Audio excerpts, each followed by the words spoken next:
Bagi aku, untuk sampaikan satu ilmu yang berkaitan dengan agama ni, tak semestinya kena jadi ustaz dulu baru boleh kita share ilmu tu kan.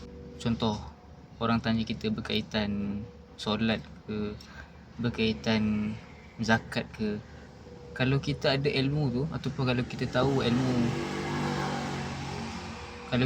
ilmu berkaitan solat ataupun zakat yang ditanya tu, kita boleh je share. Tak semestinya kita kena jadi ustaz dulu, ataupun kita kena pakai kopiah dulu baru kita boleh share. Tak semestinya.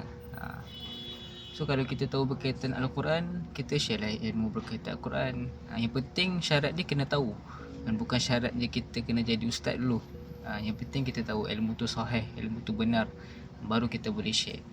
Tapi kalau berkaitan yang fiqh yang mendalam kan, contoh macam usul fiqh kan, kena kaji betul-betul, itu kita kena serahkan dekat para ulama yang berautoriti lah, yang lebih mahir lah untuk terangkan.